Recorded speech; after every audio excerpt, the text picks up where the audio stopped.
सत श्री अकाल। न्यूज़ 18 पंजाब हरियाणा हिमाचल देख रहे दर्शकों का स्वागत। मैं हाँ अर्शदीप संधू। शुरुआत करते हैं अज की वड्डी खबर दे नाल। कांग्रेस के घमसान के विचाले हुण एक नवां विवाद खड़ा हो गया। कांग्रेस के घमसान विचाले विधायकों के बेटियां नूं नौकरी की गल चल रही है। दो कांग्रेसी विधायकों के बेटियां नूं नौकरी देने की तैयारी दे विच है। कैप्टन सरकार तरस के आधार पर सरकारी नौकरी देने की तैयारी की जा रही है। फतेहजंग बाजवा के बेटे नूं DSP बनाउण दा मता पाया जा रहा है ते राकेश पांडे के बेटे नूं तहसीलदार बनाने की तैयारी। अज होने वाली कैबिनेट मीटिंग दे विच इसका प्रस्ताव रखा जा सकता है। बाजवा ते पांडे के पिता अतवादी हमले दे विच 1987 दे विच मारे गए सन ते दादे के कतल के 34 साल बाद पोतियां नूं नौकरी देने की तैयारी हो रही है। बेअंत सिंह के पोते ते रवनीत सिंह बिट्टू के भरा नूं भी पहला DSP लगाया गया सी।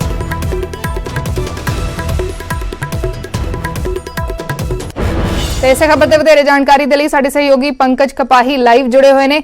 पंकज, की है पूरी जानकारी? विवाद भी नजर आ रहा है। सुखबीर सिंह बादल ने भी ट्वीट किया है, होर विरोधी पार्टियां दे वल्लों विरोधी आगुआं दे वल्लों भी इस मामले के उत्ते निशाने लाए जा रहे हैं। हुण विधायकों के बेटियां नूं नौकरी देने की तैयारी हो रही है।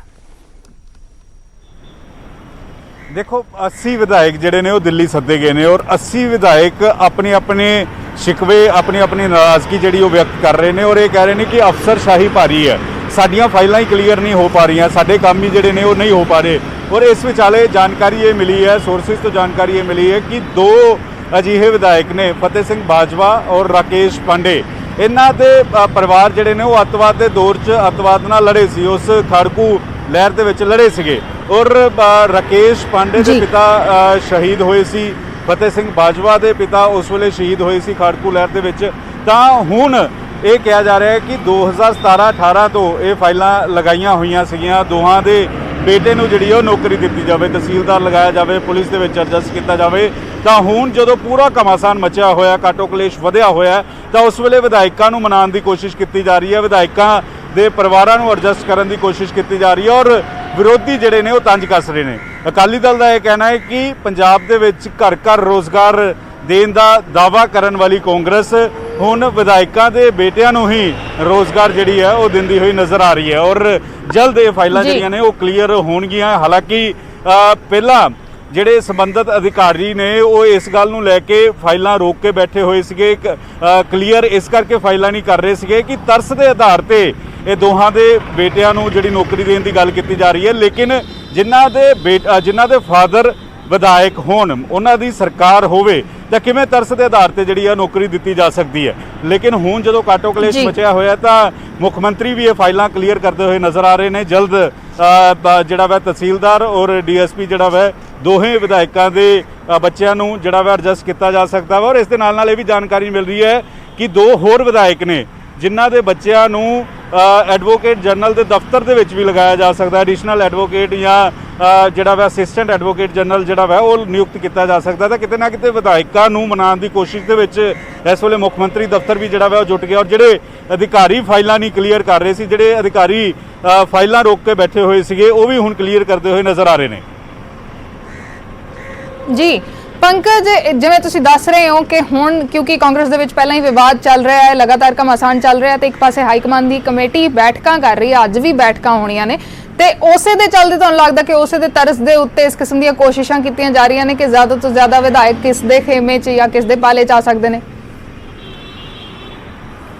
बिल्कुल बिल्कुल, क्योंकि जिहड़ी दिल्ली गल पहुंची है, दिल्ली विधायक ये कहते हैं कि अफसर साडी सुनवाई नहीं करते।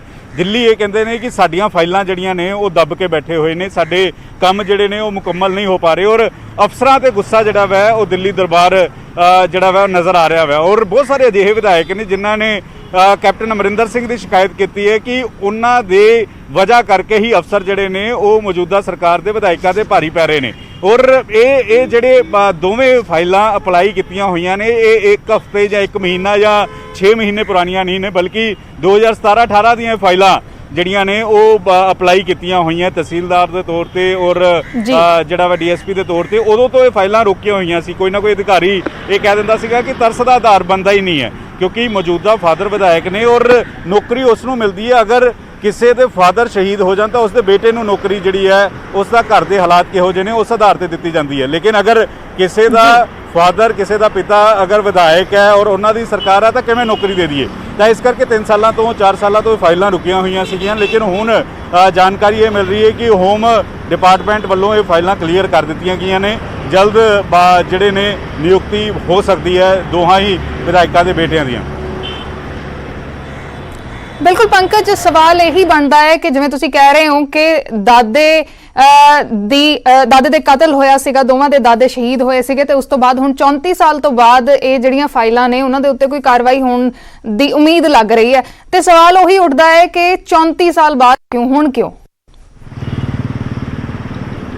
ਬਿਲਕੁਲ ਸਵਾਲ ਵਰਸ਼ 34 ਸਾਲ ਦਾ ਵੀ ਨਹੀਂ ਹੈ। ਸਵਾਲ ਇਹ ਹੈ ਕਿ ਉਸ ਵੇਲੇ ਖਾੜਕੂ ਲਹਿਰ ਦੇ ਵਿੱਚ ਲੜੇ ਔਰ ਉਸ ਤੋਂ ਬਾਅਦ ਕਈ ਵਾਰ ਉਹਨਾਂ ਦੇ ਪਰਿਵਾਰਕ ਮੈਂਬਰ ਜਿਹੜੇ ਨੇ ਉਹ MLA ਬਣੇ ਨੇ, ਮੰਤਰੀ ਬਣੇ ਨੇ, ਕਿਉਂਕਿ ਫਤਿਹ ਸਿੰਘ ਬਾਜਵਾ ਪ੍ਰਤਾਪ ਸਿੰਘ ਬਾਜਵਾ ਦੇ ਭਰਾ ਨੇ। ਪ੍ਰਤਾਪ ਸਿੰਘ ਬਾਜਵਾ ਇਸ ਵੇਲੇ ਰਾਜ ਸਭਾ ਮੈਂਬਰ ਪਾਰਲੀਮੈਂਟ ਨੇ, ਪ੍ਰਧਾਨ ਰਹਿ ਚੁੱਕੇ ਨੇ, ਕੈਬਨਿਟ 'ਚ ਮੰਤਰੀ ਰਹਿ ਚੁੱਕੇ ਨੇ ਔਰ ਉਹਨਾਂ ਦਾ ਆਪਣਾ ਇੱਕ ਰੁਤਬਾ ਹੈ। ਫਤਿਹ ਸਿੰਘ ਬਾਜਵਾ ਦਾ ਆਪਣਾ ਇੱਕ ਰੁਤਬਾ ਹੈ। ਅਗਰ ਫਤਿਹ ਸਿੰਘ ਬਾਜਵਾ ਦੇ ਪਿਤਾ ਸ਼ਹੀਦ ਹੋਏ ਨੇ ਔਰ ਫਤਿਹ ਸਿੰਘ ਬਾਜਵਾ ਦੇ ਬੇਟੇ ਨੂੰ ਨੌਕਰੀ ਮਿਲ ਰਹੀ ਹੈ ਤਾਂ ਸਵਾਲ ਜ਼ਰੂਰ ਵਿਰੋਧੀ ਚੁੱਕਣਗੇ। ਵਿਰੋਧੀ ਲਗਾਤਾਰ ਇਸੇ ਗੱਲ ਨੂੰ ਆਧਾਰ ਬਣਾ ਰਹੇ ਨੇ ਕਿ ਆਮ ਲੋਕਾਂ ਨੂੰ ਤਾਂ ਨੌਕਰੀ ਮਿਲੀ ਨਹੀਂ, ਆਮ ਲੋਕਾਂ ਨੂੰ ਤਾਂ ਸਿਰਫ ਇਹ ਵਾਅਦੇ ਹੀ ਰਹਿ ਗਏ, ਲੇਕਿਨ ਆਪਣੇ ਹੀ ਵਿਧਾਇਕ ਜਿਹੜੇ ਨੇ ਉਹ ਐਡਜਸਟ ਕੀਤੇ ਜਾ ਰਹੇ ਨੇ ਔਰ ਅਜਿਹੇ 'ਚ 2022 'ਚ ਲੋਕ ਜਿਹੜੇ ਨੇ ਉਹ ਸਵਾਲ ਜ਼ਰੂਰ ਪੁੱਛਣਗੇ। ਤਾਂ ਇਸੇ ਵਜ੍ਹਾ ਕਰਕੇ ਕਿਤੇ ਨਾ ਕਿਤੇ ਫਾਈਲਾਂ ਵੀ ਰੁਕੀਆਂ ਹੋਈਆਂ ਸੀ, ਲੇਕਿਨ ਹੁਣ ਜਦੋਂ ਸਾਰੇ ਵਿਧਾਇਕ ਕੈਪਟਨ ਅਮਰਿੰਦਰ ਸਿੰਘ ਦੇ ਅਫਸਰਾਂ ਦੀ ਸ਼ਿਕਾਇਤ ਕਰ ਰਹੇ ਨੇ, ਉਹ ਕਹਿ ਰਹੇ ਨੇ ਸਾਡੀ ਸੁਣਵਾਈ ਨਹੀਂ ਹੈ, ਤਾਂ ਮੁੱਖ ਮੰਤਰੀ ਨੇ ਵੀ ਇਸ ਗੱਲ ਨੂੰ ਸਮਝਦੇ ਹੋਏ ਕਿਤੇ ਨਾ ਕਿਤੇ ਫਾਈਲਾਂ ਇਹ ਕਲੀਅਰ ਕਰਦੇ ਹੋਏ ਨਜ਼ਰ ਆ ਰਹੇ ਨੇ। ਬਿਲਕੁਲ ਪੰਕਜ, ਇਹੀ ਜਿਹੜਾ ਸਵਾਲ ਹੈਗਾ ਲੋਕਾਂ ਦੇ ਵੱਲੋਂ ਵੀ ਚੁੱਕੇ ਜਾਣੇ ਨੇ ਤੇ ਵਿਰੋਧੀ ਤਾਂ ਚੁੱਕ ਹੀ ਰਹੇ ਨੇ। ਪੰਕਜ, ਤੁਸੀਂ ਬਣੇ ਰਹਿਣਾ, ਸਾਡੇ ਨਾਲ ਗੁਰਕੀਰਤ ਕੋਟਲੀ ਜੁੜੇ ਨੇ। ਕੋਟਲੀ ਸਾਹਿਬ, ਘਰ ਘਰ ਨੌਕਰੀ ਦਾ ਵਾਅਦਾ ਕੀਤਾ ਗਿਆ ਸੀ ਤੇ ਹੁਣ ਵਿਰੋਧੀਆਂ ਦੇ ਵੱਲੋਂ ਸਵਾਲ ਚੁੱਕੇ ਜਾ ਰਹੇ ਨੇ, ਵਿਰੋਧੀਆਂ ਦੇ ਵੱਲੋਂ ਤੰਜ ਵੀ ਕਸੇ ਜਾ ਰਹੇ ਨੇ ਕਿ ਘਰ ਘਰ ਨੌਕਰੀ ਦਾ ਵਾਅਦਾ ਕੀ ਆਪਣਿਆਂ ਲਈ ਸੀ? ਹੁਣ 2 ਵਿਧਾਇਕਾਂ ਦੇ ਜਿਹੜੇ ਬੇਟੇ ਨੇ ਉਹਨਾਂ ਨੂੰ 34 ਸਾਲ ਬਾਅਦ, ਉਹਨਾਂ ਦੇ ਦਾਦਿਆਂ ਦੇ ਜਦ ਸ਼ਹਾਦਤ ਤੋਂ 34 ਸਾਲ ਬਾਅਦ ਹੁਣ ਉਹਨਾਂ ਨੂੰ ਨੌਕਰੀ ਦੇਣ ਦੀ ਗੱਲ ਕੀਤੀ ਜਾ ਰਹੀ ਹੈ ਕਿ ਘਰ ਘਰ ਨੌਕਰੀ ਵਿਧਾਇਕਾਂ ਦੇ ਲਈ ਸੀ। ਦੇਖੋ, ਇਹ ਜਿਹੜੇ ਵਿਰੋਧੀ ਇਸ ਗੱਲ ਤੇ ਸਵਾਲ ਉਠਾ ਰਹੇ ਨੇ ਇਹ ਬਿਲਕੁਲ ਬੇਬੁਨਿਆਦ ਗੱਲ ਕਰ ਰਹੇ ਨੇ। ਇਹਨਾਂ ਨੂੰ ਪਤਾ ਨਹੀਂ ਕਿ ਪੰਜਾਬ ਕਿਹੜੇ ਹਾਲਾਤਾਂ ਚੋਂ ਲੰਘਿਆ ਔਰ ਉਸ ਸਮੇਂ ਜਦੋਂ ਕੋਈ ਅੱਗੇ ਨਹੀਂ ਸੀ ਆਉਣ ਨੂੰ ਤਿਆਰ, ਜਦੋਂ ਸਾਹਮਣੇ ਪਤਾ ਸੀ ਵੀ ਗੋਲੀ ਚੱਲਦੀ ਹੈ ਔਰ ਕਿੰਨੇ ਲੋਕ ਜਿਹੜੇ ਨੇ ਉਦੋਂ ਸ਼ਹਾਦਤ ਪਾ ਗਏ, ਤੇ ਇੱਕ ਪਾਲਿਸੀ ਆ ਗਵਰਨਮੈਂਟ ਦੀ। ਇਹ ਗਵਰਨਮੈਂਟ ਕੋਈ ਆਊਟ ਆਫ ਪਾਲਿਸੀ ਥੋੜੀ ਕਰ ਰਹੀ ਹੈ। ਜਿੰਨੇ ਵੀ ਟੈਰਰਿਸਟ ਅਫੈਕਟਡ ਫੈਮਿਲੀਜ਼ ਨੇ ਉਹਨਾਂ ਨੂੰ ਗਵਰਨਮੈਂਟ ਨੇ ਨੌਕਰੀਆਂ ਦਿੱਤੀਆਂ ਨੇ ਜੀ। ਤਾਂ ਜੇ ਇਹ ਜਿਹੜੇ ਪਰਿਵਾਰ ਜੇ ਠੀਕ ਆ ਉਹ ਰਾਜਨੀਤੀ ਦੇ ਵਿੱਚ ਨੇ ਤੇ ਜੇ ਉਹਨਾਂ ਦੇ ਪਰਿਵਾਰਾਂ ਨੇ ਉਸ ਸਮੇਂ ਅੱਤਵਾਦ ਦੇ ਖਿਲਾਫ ਲੜਦੇ ਹੋਏ ਸ਼ਹਾਦਤਾਂ ਦਿੱਤੀਆਂ ਨੇ ਤੇ ਜੇ ਅੱਜ ਉਹਨਾਂ ਨੂੰ ਕੋਈ ਪਰਿਵਾਰ ਦੇ ਮੈਂਬਰ ਨੂੰ ਅਸੀਂ ਨੌਕਰੀ ਦੇ ਦਿੰਦੇ ਆ ਤੇ ਇਹਦੇ 'ਚ ਕੀ ਮਤਲਬ ਉਲਟ ਹੋ ਰਿਹਾ? ਮੈਂ ਇਹਨਾਂ ਨੂੰ ਇਹ ਗੱਲ ਕਹਿਣੀ ਚਾਹੁੰਦਾ ਕਿ ਕਿਰਪਾ ਕਰਕੇ ਜਿਹੜੇ ਸ਼ਹੀਦ ਨੇ ਉਹਨਾਂ ਦਾ ਮਜ਼ਾਕ ਨਾ ਕਰੋ। ਉਹਨਾਂ ਦੀਆਂ ਸ਼ਹੀਦੀਆਂ ਜਿਹੜੀਆਂ ਨੇ ਉਹ ਪੰਜਾਬ ਨੂੰ ਅੱਜ ਅਮਨ ਸ਼ਾਂਤੀ ਵੱਲ ਲੈ ਕੇ ਗਈਆਂ ਨੇ। ਇਹ ਲੋਕ ਜਿਹੜੇ ਅੱਜ ਨਵੇਂ ਰਾਜਨੀਤੀ ਵਿੱਚ ਆਏ ਨੇ, ਜਿਹੜੇ ਬਹੁਤ ਜ਼ਿਆਦਾ ਜਲਦਬਾਜ਼ੀ 'ਚ ਨੇ, ਬਹੁਤ ਕਾਹਲੀ 'ਚ ਨੇ, ਇਹਨਾਂ ਨੂੰ ਮੈਂ ਕਹਿਣਾ ਚਾਹੁੰਦਾ ਕਿ ਉਹ ਸਮਾਂ ਯਾਦ ਕਰੋ ਜਦੋਂ ਪੰਜਾਬ ਦੇ ਵਿੱਚ ਮਾੜੇ ਹਾਲਾਤ ਸੀਗੇ, ਬਹੁਤ ਬਹੁਤ ਭਿਆਨਕ ਸਮਾਂ ਸੀਗਾ। ਉਸ ਸਮੇਂ ਇਹ ਲੋਕਾਂ ਨੇ ਸ਼ਹਾਦਤਾਂ ਦਿੱਤੀਆਂ ਨੇ। ਤਾਂ ਅੱਜ ਇਹ ਉਹ ਸ਼ਹਾਦਤਾਂ ਨੂੰ ਭੁੱਲਦੇ ਜਿਹੜੇ ਨਜ਼ਰ ਆ ਰਹੇ ਨੇ। ਇਹਨਾਂ ਨੂੰ ਇਹ ਨਹੀਂ ਪਤਾ ਕਿ ਅੱਜ ਜੇ ਪੰਜਾਬ ਦੇ ਵਿੱਚ ਅਮਨ ਸ਼ਾਂਤੀ ਆ, ਅੱਜ ਤਰੱਕੀ ਖੁਸ਼ਹਾਲੀ ਆ, ਜੇ ਅੱਜ ਲੋਕ ਚੈਨ ਦੀ ਜ਼ਿੰਦਗੀ ਜਿਉ ਰਹੇ ਨੇ, ਇਹ ਉਹ ਬਹਾਦਰ ਜਿਹੜੇ ਲੋਕ ਨੇ ਜਿਨ੍ਹਾਂ ਨੇ ਕੁਰਬਾਨੀਆਂ ਜਾਨਾਂ ਦਿੱਤੀਆਂ ਨੇ ਉਹਨਾਂ ਕਰਕੇ ਜੀ। ਕੋਟਲੀ ਸਾਹਿਬ, ਤੁਸੀਂ ਬਣੇ ਰਹਿਣਾ, ਸਾਡੇ ਨਾਲ ਵਿਰੋਧੀ ਧਿਰ ਦੇ ਆਗੂ ਹਰਪਾਲ ਚੀਮਾ ਜੁੜੇ ਨੇ। ਚੀਮਾ ਸਾਹਿਬ, ਤੁਸੀਂ ਗੁਰਕੀਰਤ ਕੋਟਲੀ ਦੀ ਗੱਲਬਾਤ ਸੁਣੀ। ਉਹਨਾਂ ਨੇ ਕਿਹਾ ਕਿ ਪੰਜਾਬ ਦੇ ਕਾਲੇ ਦੌਰ ਦੇ ਦੌਰਾਨ ਇਹ ਸ਼ਹੀਦ ਹੋਏ ਸੀ ਤੇ ਉਹਨਾਂ ਦੀ ਸ਼ਹਾਦਤ ਦਾ ਮਜ਼ਾਕ ਨਾ ਬਣਾਇਆ ਜਾਵੇ, ਤੇ ਨਾਲ ਹੀ ਉਹਨਾਂ ਨੇ ਇਹ ਵੀ ਕਿਹਾ ਕਿ ਸਰਕਾਰ ਦੀ ਇੱਕ ਪਾਲਿਸੀ ਹੈ ਤੇ ਉਸੇ ਦੇ ਤਹਿਤ ਇਹ ਜਿਹੜੀ ਨੌਕਰੀ ਦੇਣ ਦੀ ਗੱਲ ਹੋ ਰਹੀ ਹੈ। ਤੁਸੀਂ ਕੀ ਕਹਿਣਾ ਚਾਹੁੰਦੇ ਹੋ? ਦੇਖੋ, ਸ਼ਹੀਦਾਂ ਦਾ ਕੋਈ ਮਜ਼ਾਕ ਨਹੀਂ ਉਡਾ ਰਿਹਾ। ਉਸ ਸਮੇਂ ਉਸ ਕਾਲੇ ਦੌਰ ਦੌਰਾਨ ਪੰਜਾਬ ਦੇ ਵਿੱਚ ਬਹੁਤ ਵੱਡੀ ਪੱਧਰ ਦੇ ਉੱਤੇ ਕਤਲੇਆਮ ਹੋਇਆ ਸੀ, ਬਹੁਤ ਵੱਡੀ ਪੱਧਰ ਤੇ ਲੋਕਾਂ ਦੀ ਜਾਨ ਗਈ ਸੀ, ਬਹੁਤ ਲੋਕਾਂ ਨੇ ਸ਼ਹਾਦਤ ਦਿੱਤੀ ਸੀ ਪੰਜਾਬ ਦੀ ਅਮਨ ਚੈਨ ਲਈ। ਇਕੱਲੇ ਇਹਨਾਂ 2 ਪਰਿਵਾਰਾਂ ਨੇ ਦਿੱਤੀ ਹੈਗੀ, ਹੋਰਾਂ ਬਹੁਤ ਸਾਰੇ ਲਗਭਗ ਸ਼ਹਿਰਾਂ ਦੇ ਵਿੱਚ 35,000 ਦੇ ਕਰੀਬ ਪੰਜਾਬ ਪੁਲਿਸ ਦੇ ਵਿੱਚ ਉੱਥੇ ਚਲੋ ਨੌਕਰੀਆਂ ਮਿਲ ਗਈਆਂ, ਹੋਰ ਜਗ੍ਹਾ ਤੇ ਬਹੁਤ ਸ਼ਹਾਦਤਾਂ ਪੰਜਾਬ ਵਿੱਚ ਹੋਈਆਂ ਸੀਗੀਆਂ। ਕੀ ਸਰਕਾਰ ਉਹਨਾਂ ਸਾਰਿਆਂ ਨੂੰ ਨੌਕਰੀ ਦੇਊਗੀ? ਔਰ ਦੂਜੀ ਵੱਡੀ ਗੱਲ ਆ ਕਿ ਇਹ 30 ਸਾਲ ਪਹਿਲਾਂ ਸ਼ਹਾਦਤ ਇਹਨਾਂ ਦੇ ਪਰਿਵਾਰਾਂ 'ਚ ਹੋਈ ਆ। 30 ਸਾਲ ਤੋਂ ਬਾਅਦ ਜਿਹੜੀ ਆ ਇਹਨਾਂ ਦੇ ਆਪਣੇ ਉਹ ਜਿਹੜੇ ਸ਼ਹੀਦ ਹੋਏ ਸੀ ਉਹਨਾਂ ਦੇ ਆਪਣੇ ਪੁੱਤਰ MLA ਬਣ ਚੁੱਕੇ ਨੇ, ਜਿਹੜੀਆਂ ਸੰਵਿਧਾਨਕ ਪੋਸਟਾਂ ਤੇ ਆ ਚੁੱਕੇ ਨੇਗੇ, ਔਰ ਇਹ ਅੱਗੇ ਉਹਨਾਂ ਦੇ ਪੋਤੇ ਨੇਗੇ। ਇਹ ਤਾਂ ਡਿਪੈਂਡੈਂਟ ਆਪਣੇ ਪਿਤਾ ਤੇ ਨੇਗੇ। ਬੜਾ ਸਪਸ਼ਟ ਲਿਖਿਆ ਕਾਨੂੰਨ ਦੇ ਵਿੱਚ ਵੀ ਡਿਪੈਂਡੈਂਟ ਨੂੰ ਨੌਕਰੀ ਮਿਲ ਸਕਦੀ ਆ, ਡਿਪੈਂਡੈਂਟ ਨੂੰ ਜਿਹੜਾ ਹੈਗਾ ਰੁਜ਼ਗਾਰ ਮਿਲ ਸਕਦਾ ਹੈਗਾ। ਪਰ ਲੇਕਿਨ ਇਸ ਤਰ੍ਹਾਂ ਜਿਹੜਾ ਹੈਗਾ ਕਾਨੂੰਨ ਨੂੰ ਤੋੜਨਾ, ਕਾਨੂੰਨ ਨੂੰ ਤੋੜ ਮਰੋੜ ਕੇ ਜਿਹੜਾ ਹੈਗਾ ਖਾਸ ਬੰਦਿਆਂ ਦੇ ਹੱਕ 'ਚ ਭੁਗਤਣਾ ਹੈਗਾ, ਇਹ ਅੱਜ ਪੰਜਾਬ ਦੇ ਬੱਚੇ ਨੂੰ ਪਤਾ ਹੈਗਾ ਕਿ ਕੈਪਟਨ ਸਾਹਿਬ ਦੀ ਸਰਕਾਰ ਜਿਹੜੀ ਆ ਉਹਦੇ ਵਿੱਚ ਲੜਾਈ ਪੈ ਚੁੱਕੀ ਆ। ਉਹ ਉਹਨਾਂ ਵਿੱਚ ਆਪਸ ਵਿੱਚ ਜਿਹੜੀ ਆ ਖਲਬਲੀ ਮੱਚੀ ਹੋਈ ਆ। ਇਸੇ ਗੱਲ ਕਰਕੇ ਕਿਤੇ ਨਾ ਕਿਤੇ ਵਿਧਾਇਕਾਂ ਨੂੰ ਸੈੱਟ ਕਰਨ ਦੇ ਲਈ ਉਹਨੂੰ ਲਾਲਚ ਦਿੱਤੇ ਜਾ ਰਹੇ ਨੇਗੇ। ਸੋ ਮੈਂ ਬੜਾ ਸਪਸ਼ਟ ਕਰਦਾ ਕਿ ਕੈਪਟਨ ਸਾਹਿਬ ਨੇ ਕਿਹਾ ਸੀ ਘਰ ਘਰ ਨੌਕਰੀ, ਘਰ ਘਰ ਰੁਜ਼ਗਾਰ। ਹੁਣ ਚੰਦ ਪਰਿਵਾਰਾਂ ਨੂੰ ਰੁਜ਼ਗਾਰ ਮਿਲ ਰਿਹਾ। ਸਿਰਫ ਕੀ ਇਕੱਲੇ ਕਾਂਗਰਸੀਆਂ ਨੇ ਸ਼ਹਾਦਤ ਦਿੱਤੀ ਆ?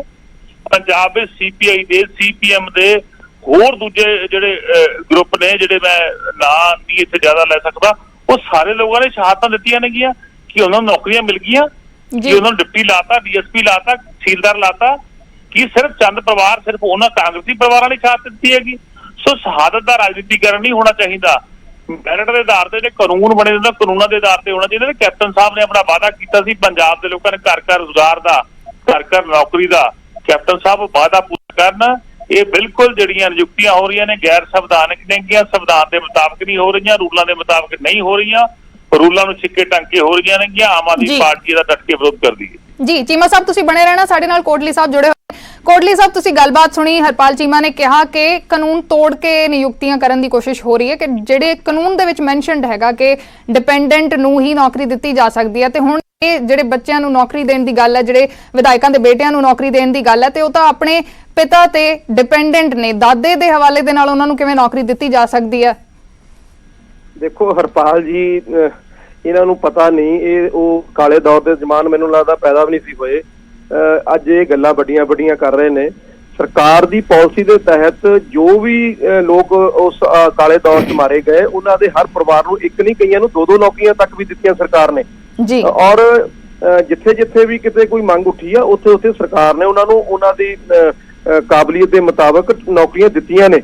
ਔਰ ਇਹ ਬਹੁਤ ਚੰਗੀ ਗੱਲ ਹੈ। ਦੇਖੋ ਉਸ ਸਮੇਂ ਜਦੋਂ ਕਿ ਬਹੁਤ ਡਰ ਦਾ ਮਾਹੌਲ ਸੀਗਾ, ਇਹ ਉਸ ਅੱਜ ਦੀਆਂ ਗੱਲਾਂ ਕਰ ਰਹੇ ਨੇ। ਆਮ ਆਦਮੀ ਪਾਰਟੀ ਆਪਦੇ ਆਪ ਨੂੰ ਬਹੁਤ ਵੱਡੀ ਪਾਰਟੀ ਪੰਜਾਬ ਦੀ ਹਤੈਸ਼ੀ ਕਹਾਉਂਦੀ ਆ। ਉਸ ਸਮੇਂ ਕੋਈ ਅੱਗੇ ਆਉਣ ਨੂੰ ਤਿਆਰ ਨਹੀਂ ਸੀ। 92 ਦੀ ਜਦੋਂ ਇਲੈਕਸ਼ਨ ਹੋਈ, ਮੈਂ ਆਪ ਉੱਥੋਂ ਆਪਣੇ ਦਾਦਾ ਜੀ ਨਾਲ ਉਦੋਂ ਅਸੀਂ ਘੁੰਮਿਆ ਕਰਦੇ ਸੀ। ਬਹੁਤ ਘੱਟ ਲੋਕ ਜਿਹੜੇ ਸੀ ਵੋਟਾਂ ਪਾਉਣ ਆਏ ਸੀਗੇ, ਸਿਰਫ 10% ਦੀ ਵੋਟਾਂ ਪਾਈਆਂ ਸੀ। ਇੰਨਾ ਡਰ ਮਾਹੌਲ ਸੀਗਾ। ਔਰ ਉਸ ਸਮੇਂ ਬਹੁਤ ਲੋਕ ਜਿਹੜੇ ਸੀਗੇ ਵਿਚਾਰੇ ਆਪਣੀਆਂ ਜਾਨਾਂ ਜਿਹੜੀਆਂ ਪਾਸੇ ਰੱਖ ਕੇ, ਆਪਣੇ ਪਰਿਵਾਰਾਂ ਨੂੰ ਪਿੱਛੇ ਰੱਖ ਕੇ, ਉਹ ਉਸ ਸਮੇਂ ਉਹਨਾਂ ਨੇ ਅੱਗੇ ਆਏ ਔਰ ਕੁਰਬਾਨੀਆਂ ਦਿੱਤੀਆਂ, ਤਾਂ ਜਾ ਕੇ ਅੱਜ ਇਹ ਮਾਹੌਲ ਜਿਹੜਾ ਬਣਿਆ ਪੰਜਾਬ ਦੇ ਵਿੱਚ। ਕੋਟਲੀ ਸਾਹਿਬ ਮਾਰਦੇ ਨੇ ਇਹਨਾਂ ਨੂੰ। ਕੋਟਲੀ ਸਾਹਿਬ ਇੱਕ ਹੋਰ ਇਲਜ਼ਾਮ ਹਰਪਾਲ ਚੀਮਾ ਨੇ ਲਗਾਇਆ ਹੈ ਕਿ ਇਸ ਵਕਤ ਜਦੋਂ ਕਾਂਗਰਸ ਦੇ ਵਿੱਚ ਪਹਿਲਾਂ ਹੀ ਘਮਸਾਨ ਚੱਲ ਰਿਹਾ, ਉਸ ਵਕਤ ਸਿਰਫ ਇਹ ਵਿਧਾਇਕਾਂ ਨੂੰ ਸੈੱਟ ਕਰਨ ਦੀ ਕੋਸ਼ਿਸ਼ ਹੋ ਰਹੀ ਹੈ। ਇਸ ਤੇ ਕੀ ਕਹਿਣਾ ਚਾਹੋਗੇ? ਬਿਲਕੁਲ ਗਲਤ ਆ। ਇਹਨੂੰ ਉਹਦੇ ਨਾਲ ਨਹੀਂ ਦੇਖਿਆ ਜਾਣਾ ਚਾਹੀਦਾ। ਜਿਹੜੇ ਸ਼ਹੀਦ ਜੋਗਿੰਦਰਪਾਲ ਪਾਂਡੇ ਨੇ, ਅਗਰ ਉਹਨਾਂ ਦੇ ਪੋਤੇ ਨੂੰ ਆਪਾਂ ਨੌਕਰੀ ਦੇ ਸਕਦੇ ਆ, ਤਾਂ ਇਦੋਂ ਵੱਡੀ ਮੈਂ ਸਮਝਦਾ ਉਹਨਾਂ ਦੀ ਸ਼ਹਾਦਤ ਨੂੰ ਕੀ ਸਲਾਮ ਹੋ ਸਕਦਾ। ਇਹ ਤਾਂ ਐਵੇਂ ਆਪਦੀਆਂ ਦੇਖੋ ਰਾਜਨੀਤੀਆਂ ਨਾ ਕਰੋ, ਇਹਨਾਂ ਸ਼ਹੀਦਾਂ ਦੇ ਉੱਤੇ ਆਪਣੀਆਂ ਰਾਜਨੀਤਿਕ ਰੋਟੀਆਂ ਸੇਕਣ ਦੀ ਨਾ ਕੋਸ਼ਿਸ਼ ਕਰੋ। ਸਰਕਾਰ ਨੇ ਹਰ ਸੰਭਵ ਕੋਸ਼ਿਸ਼ ਕੀਤੀ ਆ। ਜਿੱਥੇ ਵੀ ਅਸੀਂ ਬਹੁਤ ਵੱਡੇ ਕੈਂਪ ਲੱਗੇ ਨੇ ਨੌਕਰੀਆਂ ਦੇਣ ਦੀ, ਉੱਥੇ ਪੂਰੀ ਗੱਲ ਚੱਲੀ ਆ ਔਰ ਨੌਕਰੀਆਂ ਦੇਣ 'ਚ ਕਾਮਯਾਬ ਵੀ ਅਸੀਂ ਹੋਏ ਆ। ਔਰ ਦੇਖੋ ਇਹ ਜਿਹੜੀਆਂ ਨੌਕਰੀਆਂ ਦੀ ਗੱਲ ਕਰਦੇ ਨੇ, ਇਹਦੇ ਤੇ ਸਿਰਫ ਸਿਆਸਤ ਹੋ ਰਹੀ ਹੈ। ਇਹ ਮੈਂ ਸਮਝਦਾ ਬਹੁਤ ਹੀ ਗੈਰ ਜ਼ਿੰਮੇਵਾਰ ਵਾਲੀ ਗੱਲ ਹੈ। ਕੋਟਲੀ ਸਾਹਿਬ ਤੁਸੀਂ ਬਣੇ ਰਹਿਣਾ, ਸਾਡੇ ਨਾਲ ਅਕਾਲੀ ਦਲ ਦੇ ਸੀਨੀਅਰ ਆਗੂ ਦਲਜੀਤ ਚੀਮਾ ਜੁੜੇ ਨੇ। ਚੀਮਾ ਸਾਹਿਬ, ਕੋਟਲੀ ਸਾਹਿਬ ਦਾ ਕਹਿਣਾ ਹੈ ਕਿ ਕਿਸੇ ਕਾਨੂੰਨ ਨੂੰ ਤੋੜ ਕੇ ਇਹ ਨੌਕਰੀਆਂ ਨਹੀਂ ਦਿੱਤੀਆਂ ਜਾ ਰਹੀਆਂ, ਕਾਨੂੰਨ ਦੇ ਆਧਾਰ ਤੇ ਹੀ ਜਿਹੜਾ ਕਾਨੂੰਨ ਬਣਿਆ ਹੋਇਆ ਉਸ ਦੇ ਤਹਿਤ ਹੀ ਇਹ ਨੌਕਰੀਆਂ ਦੇਣ ਦੀ ਗੱਲ ਹੋ ਰਹੀ ਹੈ। ਤੇ ਦੂਸਰਾ ਉਹਨਾਂ ਨੇ ਕਿਹਾ ਕਿ ਕਾਲੇ ਦੌਰ ਦੇ ਦੌਰਾਨ ਜੋ ਸ਼ਹੀਦ ਹੋਏ ਨੇ, ਉਹਨਾਂ ਦੀ ਸ਼ਹਾਦਤ ਦਾ ਮਜ਼ਾਕ ਵਿਰੋਧੀਆਂ ਦੇ ਵੱਲੋਂ ਨਹੀਂ ਉਡਾਇਆ ਜਾਣਾ ਚਾਹੀਦਾ। ਦੇਖੋ ਗੱਲ ਇਹ ਹੈ ਕਿ 35 40 ਸਾਲ ਪਹਿਲਾਂ ਜਿਨ੍ਹਾਂ ਬੰਦਿਆਂ ਦੀ ਡੈਥ ਹੋਈ ਹੈ, ਉਹਨਾਂ ਦੀ ਤੀਜੀ ਪੀੜ੍ਹੀ ਜਿਹੜੀ ਹੈ ਉਹ ਰਾਜਨੀਤੀ ਦੇ ਵਿੱਚ ਆ ਗਈ ਜੀ। ਕੋਟਲੀ ਸਾਹਿਬ ਦੇ ਪਰਿਵਾਰ ਦਾ ਮੈਂ ਸਨਮਾਨ ਕਰਦਾ। ਇਹਨਾਂ ਦੇ ਦਾਦੀ ਜੀ ਨੂੰ ਵੀ ਕੈਬਨਿਟ ਰੈਂਕ ਮਿਲਿਆ ਸੀ। ਇਹਨਾਂ ਦੇ ਤਾਇਆ ਜੀ ਵੀ ਕੈਬਨਿਟ ਮਿਨਿਸਟਰ ਰਹੇ। ਸਰਦਾਰ ਬੇਅੰਤ ਸਿੰਘ ਹਰਾਂ ਦੀ ਜਿਹੜੀ ਪਾਰਟੀ ਦੇ ਵਿੱਚ ਕੰਟਰੀਬਿਊਸ਼ਨ ਆ, ਉਹਦੇ ਕਰਕੇ ਇਹਨਾਂ ਦੇ ਭੂਆ ਜੀ ਵੀ ਮਿਨਿਸਟਰ ਰਹੇ। ਇਹ ਆਪ ਵੀ MLA ਬਣੇ। ਰਵਨੀਤ ਸਿੰਘ ਬਿੱਟੂ ਵੀ ਤੀਜੀ ਵਾਰੀ MP ਬਣ ਗਏ ਜੀ। ਜਿਹੜੀ ਅੱਜ ਅਗਲੀ ਤੀਜੀ ਪੀੜ੍ਹੀ ਨੂੰ ਕੰਪੈਸ਼ਨੇਟ ਗਰਾਊਂਡ ਹੁੰਦੀ ਹੈ ਕਿ ਜਦੋਂ ਕਿਸੇ ਦੀ ਡੈਥ ਹੁੰਦੀ ਹੈ, ਜੇ ਉਹਦੇ ਕੋਲ ਫੈਮਿਲੀ ਦਾ ਸਹਾਰਾ ਨਹੀਂ ਹੈ, ਤੇ ਇਮੀਡੀਏਟਲੀ ਉਹਦੀ ਫੈਮਿਲੀ ਨੂੰ ਨੌਕਰੀ ਦਿੱਤੀ ਜਾਂਦੀ ਹੈ ਜੀ। ਹੁਣ ਇੰਨਾ ਕੁਝ ਹੁੰਦਿਆਂ ਹੋਇਆ ਇੱਕ ਪਰਿਵਾਰ ਕੋਲੇ ਇਸੇ ਤਰ੍ਹਾਂ ਹੀ ਬਾਕੀ ਪਰਿਵਾਰ ਨੇ, ਚਾਹੇ ਬਾਜਵਾ ਸਾਹਿਬ ਦਾ ਚਾਹੇ ਪਾਂਡੇ ਸਾਹਿਬ ਦਾ, ਜੇ ਇਹ ਪਰਿਵਾਰ ਵੀ ਹਾਲੇ ਪੰਜਾਬ ਦੇ ਬੇਰੁਜ਼ਗਾਰ ਨੌਜਵਾਨਾਂ ਦਾ ਹੱਕ ਨਹੀਂ ਛੱਡਦੇ ਤੇ ਮੈਂ ਸਮਝਦਾ ਇਹ ਜਿਹੜੇ ਬੇਰੁਜ਼ਗਾਰ ਨੌਜਵਾਨ ਹੈ ਉਹਨਾਂ ਦੇ ਜ਼ਖਮਾਂ ਦੇ ਉੱਤੇ ਨਮਕ ਛਿੜਕਣ ਵਾਲੀ ਗੱਲ ਹੈ ਜੀ। ਠੀਕ ਹੈ ਨਾ। ਮੈਨੂੰ ਇਸ ਕਿੰਨਾ ਹਾਲਾਤਾਂ 'ਚ ਕਿਸੇ ਦੀ ਡੈਥ ਹੋਈ ਮੈਂ ਉਸ ਗੱਲ 'ਚ ਨਹੀਂ ਜਾਣੀ ਚਾਹੁੰਦਾ, ਕੋਈ ਵੀ ਡੈਥ ਹੋਵੇ ਅਫਸੋਸਨਾਕ ਹੁੰਦੀ ਹੈ, ਪਰ ਪਰਿਵਾਰ ਦੀ ਵੀ ਕੋਈ ਡਿਊਟੀ ਬਣਦੀ ਹੈ ਕਿ ਉਹ ਸਮਾਜ ਦੇ ਵਿੱਚ ਦੇਖੇ ਕਿ ਸਾਡੀ ਅੱਜ ਕੱਲ੍ਹ ਸਮਾਜਿਕ ਸਥਿਤੀ ਕੀ ਹੈ, ਸਾਡੇ ਤੇ ਕਿੰਨੀਆਂ ਵੱਡੀਆਂ ਲੋਕਾਂ ਨੇ ਜ਼ਿੰਮੇਵਾਰੀਆਂ ਪਾਈਆਂ, ਕਿੰਨੇ ਵੱਡੇ ਅਹੁਦੇ ਦਿੱਤੇ ਆ, ਅਸੀਂ ਲੋਕਾਂ ਨੂੰ ਕੀ ਦੇਣਾ ਤੇ ਕੀ ਸਾਡੇ ਆਪਣੇ ਘਰ ਸਾਰੀ ਉਮਰ ਭਰਦੇ ਰਹਾਂਗੇ 37 ਸਾਲ 35 ਸਾਲ 40 ਸਾਲ ਬਾਅਦ ਵੀ ਕਿ ਇੱਕ ਲੀਗਲ ਜਿਹੜਾ ਲੈਕੂਨਾ ਲੱਭ ਕੇ ਤੇ ਉਹਦੇ ਤਹਿਤ ਤੀਜੀ ਪੀੜ੍ਹੀ ਵੀ ਨੌਕਰੀਆਂ ਮੰਗਦੀ ਰਹੇਗੀ ਜੀ। ਮੈਂ ਪੁੱਛਣਾ ਚਾਹੁੰਦਾ ਇਹਨਾਂ ਨੂੰ ਕਿ ਜਿਨ੍ਹਾਂ ਨੇ ਦੇਸ਼ ਦੀ ਆਜ਼ਾਦੀ ਵਾਸਤੇ ਸੰਘਰਸ਼ ਕੀਤਾ, ਫਰੀडम ਫਾਈਟਰ ਹੈ, ਉਹਨਾਂ ਚੋਂ ਕਿੰਨਿਆਂ ਦੇ ਬੱਚੇ, ਕਿੰਨਿਆਂ ਦੇ ਪੋਤਰੇ DSP ਹੈ, ਕਿੰਨਿਆਂ ਦੇ ਪੋਤਰੇ ਤਹਿਸੀਲਦਾਰ ਹੈ, ਕਿੰਨਿਆਂ ਦੇ ਪੋਤਰੇ IAS ਹੈ। ਉਸ ਤੋਂ ਵੱਡੀ ਕੁਰਬਾਨੀ ਤਾਂ ਕਿਸੇ ਦੀ ਨਹੀਂ। ਉਹਨਾਂ ਨੂੰ 1500 ਰੁਪਇਆ ਪੈਨਸ਼ਨ ਮਿਲਦੀ ਹੈ ਹੁਣ ਤੱਕ ਜੀ। ਤੇ ਜਿਹੜੇ ਪਰਿਵਾਰਾਂ ਨੇ ਇੰਨਾ ਕੁਝ ਹਾਸਲ ਕਰ ਲਿਆ ਰਾਜਨੀਤੀ ਦੇ ਵਿੱਚੋਂ ਇਹਨਾਂ ਜਿਹੜੇ ਹਾਦਸਿਆਂ ਕਰਕੇ, ਤੇ ਉਹ ਇਹ ਕਹਿਣ ਕਿ ਹਾਲੇ ਵੀ ਸਾਡਾ ਘਰ ਨਹੀਂ ਪੂਰਾ ਹੋਇਆ, ਤੇ ਮੈਂ ਸਮਝਦਾ ਕਿ ਇਹ ਜਿਹੜੇ ਨੌਜਵਾਨ ਬੱਚੇ ਪੰਜਾਬ ਦੇ ਉਹਨਾਂ ਦੇ ਜ਼ਖਮਾਂ ਦੇ ਉੱਤੇ ਨਮਕ ਛਿੜਕ ਰਹੀ ਹੈ ਕਾਂਗਰਸ ਸਰਕਾਰ ਵੀ ਤੁਹਾਨੂੰ ਤਾਂ ਨੌਕਰੀ ਦੇਣੀ ਨਹੀਂ ਦੇਣੀ, ਉਲਟਾ ਅਸੀਂ ਲੈਣੀ ਵੀ ਆਪ ਹੈ, ਔਰ ਤੁਸੀਂ ਖੜ ਕੇ ਦੇਖੋਗੇ ਅਸੀਂ ਕਿਵੇਂ ਤੁਹਾਡਾ ਬੇਰੁਜ਼ਗਾਰਾਂ ਦਾ ਮਜ਼ਾਕ ਉਡਾਉਂਦੇ ਆ। ਇਹ ਬਹੁਤ ਮਾੜੀ ਰਵਾਇਤ ਹੈ ਜਿਹਦੇ ਤੇ ਮੈਂ ਸਮਝਦਾ ਕਾਂਗਰਸ ਦੇ ਲੀਡਰ ਨੂੰ ਖੁਦ ਆਪ ਸੋਚਣਾ ਚਾਹੀਦਾ। ਜੀ ਚੀਮਾ ਸਾਹਿਬ ਤੁਸੀਂ ਬਣੇ ਰਹਿਣਾ ਸਾਡੇ ਨਾਲ। ਕੋਟਲੀ ਸਾਹਿਬ ਕੀ ਰਿਐਕਸ਼ਨ ਦੇਣਾ ਚਾਹੋਗੇ? ਤੁਸੀਂ ਦਲਜੀਤ ਸਿੰਘ ਚੀਮਾ ਦੀ ਗੱਲਬਾਤ ਸੁਣੀ, ਕੀ ਕਹਿਣਾ ਚਾਹੋਗੇ? ਦੇਖੋ ਚੀਮਾ ਜੀ ਖੁਦ MLA ਰਹੇ ਨੇ, ਮੰਤਰੀ ਰਹੇ ਨੇ, ਉਹਨਾਂ ਨੂੰ ਪਤਾ ਕਿ ਜਿਹੜਾ ਸਿਆਸੀ ਲੋਕ ਹੁੰਦੇ ਨੇ ਉਹ ਕੋਈ ਇੱਥੇ ਲੂਟਿੰਗ ਕਰਨੀ ਆਏ ਹੁੰਦੇ, ਉਹ ਸੇਵਾ ਕਰਨ ਆਏ ਹੁੰਦੇ ਨੇ। ਰਾਜਨੀਤੀ ਜਿਹੜੀ ਹੈ ਇੱਕ ਸੇਵਾ ਭਾਵਨਾ ਹੈ, ਔਰ ਜਿੱਥੋਂ ਤੱਕ ਇਹ MLA MP ਜਾਂ ਮੰਤਰੀ ਦੀ ਗੱਲ ਕਰ ਰਹੇ ਨੇ, ਇਹ ਤਾਂ ਜਿਹੜੀਆਂ ਅਹੁਦੇਦਾਰੀਆਂ ਨੇ ਇਹ ਤਾਂ ਲੋਕ ਸਾਨੂੰ ਦਿੰਦੇ ਨੇ, ਲੋਕ ਚੁਣ ਕੇ ਭੇਜਦੇ ਨੇ। ਇਹ ਕੋਈ ਕਿਸੇ ਤੋਂ ਖਰਾਬ ਲਈ ਗੱਲ ਨਹੀਂ ਜੀ। ਜਿੱਥੋਂ ਤੱਕ ਨੌਕਰੀ ਦੀ ਗੱਲ ਆ, ਦੇਖੋ ਇਹ ਇੱਕ ਪਾਲਿਸੀ ਆ ਗਵਰਨਮੈਂਟ ਦੀ, ਉਸ ਪਾਲਿਸੀ ਦੇ ਤਹਿਤ ਹੋ ਰਿਹਾ। ਇੱਥੇ ਇਹ ਰਾਜਨੀਤੀ ਨਾ ਕਰਨ, ਮੈਂ ਤਾਂ ਇਹੀ ਬੇਨਤੀ ਇਹਨਾਂ ਨੂੰ ਕਰੂੰਗਾ, ਕਿਉਂਕਿ ਦੇਖੋ ਇਹਨਾਂ ਦੀ ਸਰਕਾਰ ਵੀ ਰਹੀ ਆ, ਅਕਾਲੀ ਭਾਜਪਾ ਦੇ ਰਾਜ ਦੇ ਸਮੇਂ 'ਚ ਵੀ ਬਹੁਤ ਸਾਰੀਆਂ ਐਸੀਆਂ ਨੌਕਰੀਆਂ ਜਿਹੜੀਆਂ ਨੇ ਉਹ ਦਿੱਤੀਆਂ ਗਈਆਂ ਨੇ, ਔਰ ਦੇਖੋ ਇਹ ਜਿਹਦਾ ਹੱਕ ਬਣਦਾ ਉਹਨੂੰ ਮਿਲਣੀ ਚਾਹੀਦੀ ਆ। ਇਹਦੇ ਵਿੱਚ ਕੋਈ ਕਾਂਗਰਸੀ ਨਹੀਂ ਹੋਣਾ ਚਾਹੀਦਾ, ਇਹਦੇ ਵਿੱਚ ਕੋਈ ਅਕਾਲੀ BJP, ਚਲੋ ਆਮ ਆਦਮੀ ਦੀ ਤਾਂ ਗੱਲ ਛੱਡੋ, ਇਹ ਤਾਂ ਹੁਣ ਨਵੇਂ ਆਏ ਨੇ। ਸੋ ਇਸ ਕਰਕੇ ਬਹੁਤ ਸਾਰੇ ਲੋਕ ਜਿਹੜੇ ਨੇ ਉਸ ਸਮੇਂ, ਮੈਂ ਨਹੀਂ ਕਹਿੰਦਾ, ਦੇਖੋ ਅਕਾਲੀ ਦਲ ਦੇ ਲੋਕ ਵੀ ਉਸ ਕਾਲੇ ਦੌਰ ਦੇ ਸਮੇਂ 'ਚ ਉਹਨਾਂ ਨੇ ਵੀ ਆਪਣੀਆਂ ਜਾਨਾਂ ਗਵਾਈਆਂ ਨੇ, ਔਰ ਇਹਦੇ ਨਾਲ BJP ਦੇ ਵੀ ਬਹੁਤ ਵੱਡੇ ਆਗੂ ਜਿਹੜੇ ਨੇ ਉਹ ਅਸੀਂ ਗਵਾਏ ਨੇ ਉਸ ਕਾਲੇ ਦੌਰ 'ਚ। ਸੋ ਇਸ ਕਰਕੇ ਮੈਂ ਸਮਝਦਾ ਕਿ ਦੇਖੋ ਇਸ ਗੱਲ ਤੇ ਸਾਨੂੰ ਸਿਆਸਤ ਨਹੀਂ ਕਰਨੀ ਚਾਹੀਦੀ, ਰਾਜਨੀਤੀ ਨਹੀਂ ਕਰਨੀ ਚਾਹੀਦੀ। ਆਪਾਂ ਸਾਰੇ ਜਾਣਦੇ ਆ ਕਿ ਰਾਜਨੀਤਿਕ ਜਿਹੜੇ ਲੋਕ ਨੇ ਉਹ ਕਿੰਨੇ ਕੁ ਵੈਲ ਆਫ ਨੇ ਜਾਂ ਕਿੰਨਾ ਕੁ ਉਹਨਾਂ ਕੋਲ ਸਰਮਾਇਆ, ਇਹ ਆਪਾਂ ਸਾਰੇ ਜਾਣਦੇ ਆ। ਠੀਕ ਹੈ, ਰਾਜਨੀਤਿਕ ਲੋਕ ਜਿਹੜੇ ਅਸੀਂ ਆਪਣੇ ਰਾਜਨੀਤਿਕ ਮਫਾਦਾਂ ਲਈ ਜ਼ਰੂਰ ਟੇਢੀ ਗੱਲ ਕਰਦੇ ਆ, ਰਾਜਨੀਤੀ ਨਾਲ ਇਸ ਗੱਲ ਨੂੰ ਜੋੜ ਦਿੰਦੇ ਆ, ਪਰ ਮੈਂ ਸਮਝਦਾ ਕਿ ਉਹਨਾਂ ਲੋਕਾਂ ਨੂੰ ਪੁੱਛ ਕੇ ਦੇਖੋ, ਉਹਨਾਂ ਪਰਿਵਾਰਾਂ ਨੂੰ ਪੁੱਛ ਕੇ ਦੇਖੋ ਕਿ ਉਸ ਸਮੇਂ ਉਹਨਾਂ ਦੇ ਕੀ ਬੀਤੀ ਹੋਊਗੀ, ਕਿਉਂ ਕਿਸੇ ਦਾ ਜੀ ਨਹੀਂ ਕਰਦਾ। ਉਸ ਸਮੇਂ ਬਹੁਤ ਸਾਰੇ ਲੋਕ ਜਿਹੜੇ ਸੀ ਇਲੈਕਸ਼ਨ ਵੀ ਛੱਡ ਕੇ ਚਲੇ ਗਏ ਸੀ, ਚੋਣ ਲੜਨ ਨੂੰ ਕੋਈ ਤਿਆਰ ਨਹੀਂ ਸੀ। ਇਹ ਅਕਾਲੀ ਦਲ ਵਾਲੇ ਅੱਜ ਗੱਲਾਂ ਕਰਦੇ ਨੇ, 92 ਦੇ ਵਿੱਚ ਇਹਨਾਂ ਨੇ ਇਲੈਕਸ਼ਨ ਦਾ ਬਾਈਕਾਟ ਕੀਤਾ। ਕਿਉਂ ਕੀਤਾ ਬਾਈਕਾਟ? ਸਿਰਫ ਕਾਰਨ ਕੀ ਸੀਗਾ ਕਿ ਇਹ ਅੱਤਵਾਦੀਆਂ ਤੋਂ ਡਰਦੇ ਸੀਗੇ, ਡਰਦੇ ਮਾਰਿਆਂ ਨੇ ਇਹਨਾਂ ਨੇ ਇਲੈਕਸ਼ਨਾਂ ਨਹੀਂ ਲੜੀਆਂ। तो ਅੱਜ ਇਹ ਵੱਡੀਆਂ ਗੱਲਾਂ ਕਰਦੇ ਨੇ। ਇਹ ਕਿਰਪਾ ਕਰਕੇ ਪੰਜਾਬ ਦੇ ਭਲੇ ਦੀ ਗੱਲ ਕਰੀਏ। ਇਹ ਕੀ ਕੋਟਲੀ ਸਾਹਿਬ ਹਰ ਪਾਸੇ ਚੀਮਾ ਵੀ ਲਗਾਤਾਰ ਜੁੜੇ ਹੋਏ ਨੇ। ਇੱਕ ਰਿਐਕਸ਼ਨ ਉਹਨਾਂ ਤੋਂ ਵੀ ਲੈ ਲੈਂਦੇ ਆ। ਚੀਮਾ ਸਾਹਿਬ ਲਗਾਤਾਰ ਇਹੀ ਜਿਹੜੀ ਗੱਲ ਕੋਟਲੀ ਸਾਹਿਬ ਦੇ ਵੱਲੋਂ ਕਹੀ ਜਾ ਰਹੀ ਹੈ ਕਿ ਜਿਨ੍ਹਾਂ ਦਾ ਹੱਕ ਬਣਦਾ ਹੈ ਉਹਨਾਂ ਨੂੰ ਨੌਕਰੀ ਮਿਲਣੀ ਚਾਹੀਦੀ ਹੈ, ਤੇ ਵਾਰ-ਵਾਰ ਜਿਹੜਾ ਉਹਨਾਂ ਦੇ ਵੱਲੋਂ ਗੱਲ ਕਹੀ ਜਾ ਰਹੀ ਹੈ ਕਿ ਕਾਲੇ ਦੌਰ ਦੇ ਵਿੱਚ ਜਿਹੜੀਆਂ ਸ਼ਹਾਦਤਾਂ ਹੋਈਆਂ ਉਹਨਾਂ ਦੇ ਉੱਤੇ ਰਾਜਨੀਤੀ ਨਹੀਂ ਕੀਤੀ ਜਾਣੀ ਚਾਹੀਦੀ।